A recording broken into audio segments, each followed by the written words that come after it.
More and more people are starting to buy eGPUs for their MacBooks to get an extra boost in graphics performance for things like video editing and gaming.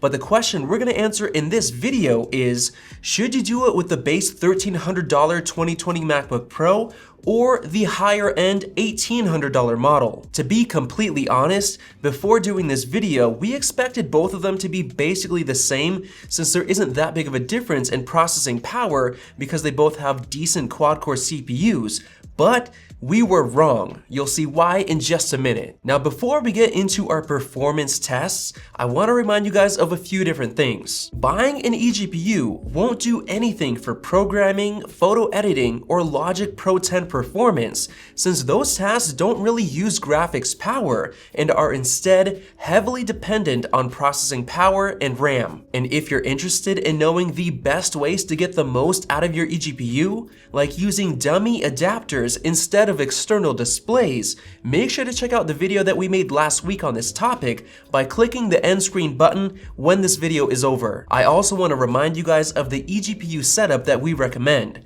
which includes the Razer Core X enclosure for $300 and the 5700 XT graphics card for $380, which we'll link to down in the description below just in case you decide to join the eGPU club. And finally, there were tons of people who commented on the last video asking us to connect the eGPU setup to the 16-inch MacBook Pro to test the performance, and I want to let you guys know that we already did, so I'll have a link to that video after this video is over. So without further ado, let's get into our testing.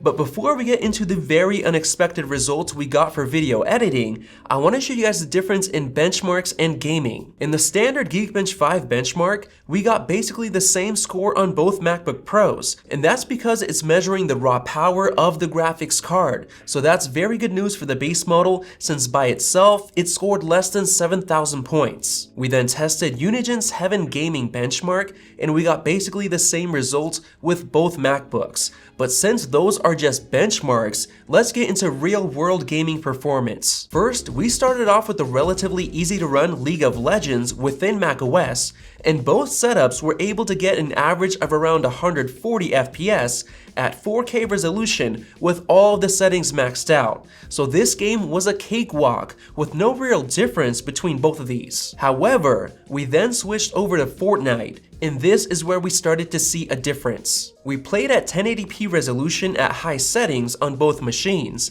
and the base model with the eGPU got an average of around 65 FPS, with the minimum FPS dipping down to 46 at times. Overall, it wasn't as smooth of an experience as I'd hoped for, but it should get better if you turn down some of the settings. Now on the $1,800 MacBook Pro with the eGPU, I noticed that gameplay was more smooth in general, with less frame drops and dips than the base model. With this setup, I noticed a much better 85 FPS average, with frame rates rarely ever dipping below 60 FPS, so this gave an actually great gaming experience on these settings since you're at a minimum of 60 FPS almost all the time. And one thing I did notice is that on the base model, the fans were a little bit louder as well. Now let's get into video editing with Final Cut Pro 10. In the BruceX test, we can see that the eGPU greatly helped out the base MacBook Pro since it took a very long 51 seconds by itself, but the $1,800 model with the eGPU still beat it out by 2 seconds,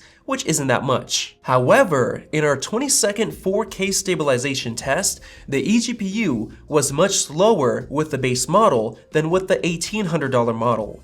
In fact, the higher end model by itself took only 4 seconds longer than the base model with the eGPU, which is very impressive, and we honestly don't know what's limiting the base model that much. Now, the first major discovery that we made was during our 5-minute 4K H.264 export test, which is the codec that most YouTubers use. The base model with the eGPU was not only twice as slow as the $1,800 model with the eGPU, but it was even slower than that model by itself, which was totally unexpected. One thing we noticed during the export test was that the fans on the base model were much louder, blowing at around 5,800 RPM compared to a much quieter 4,000 RPM on the $1,800 model while connected to the eGPU. Now we think there are two reasons for this. The $1,800 model actually comes with dual fans compared to just one on the base model, so that's a pretty good advantage. But the even bigger deal is that the $1,800 model comes with two extra vents on the bottom side.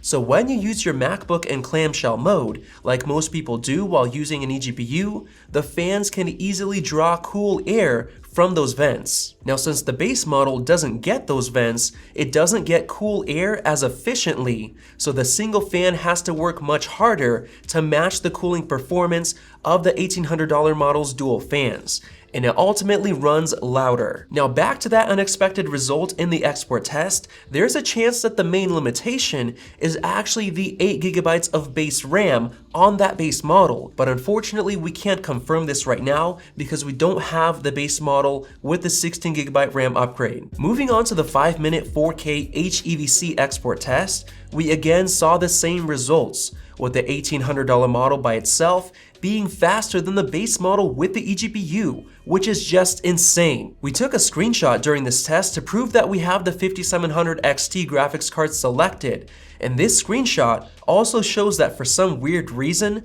the integrated graphics on the base model is being favored instead of the eGPU, which was weird because that didn't happen on the higher end $1,800 model. The only reasonable explanation is that the 10th gen chip on that higher end model features new technology that somehow improves the efficiency of using eGPUs.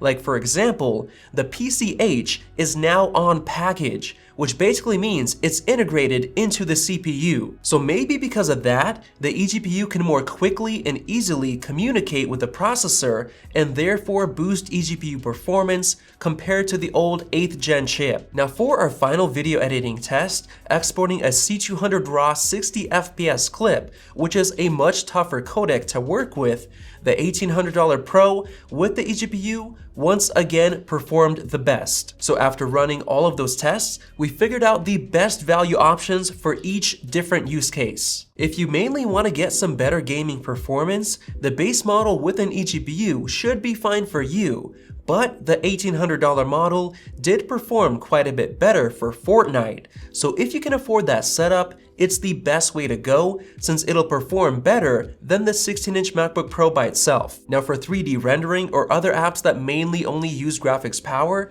the base model should be just fine, but we strongly recommend spending the extra $100 on the 16GB RAM upgrade. And finally, for video editing, we actually recommend buying the $1,800 MacBook Pro by itself without an eGPU because of how well it performed, beating out the base model with the eGPU in a couple different tests. And later on, if you feel like it's still not fast enough for your use case, you can then invest into an eGPU setup if you really want to. But keep in mind our results from our last video. We saw that the 16-inch MacBook Pro by itself actually outperformed the $1,800 model combined with the eGPU quite a few different times. So if you don't mind the larger size of the 16-inch MacBook Pro and you have the cash to spend on it right now, that is actually the best choice for video editing. Now, I'm not trying to say that the base model with the eGPU is bad for video editing, since it does a pretty good job for a lot of the common 4K editing tasks, but it just doesn't compare to the $1,800 model for those who can afford it. So if this video helped you make a decision on which one to buy, you can find the links to the MacBooks and the eGPU parts down in the description below. And go ahead and tap that like button and click the circle above so you don't miss out on more videos like this one. And make sure to check out those eGPU videos right over there. Those are the ones that I mentioned earlier in the video. Thanks for watching, and we'll see you in the next one.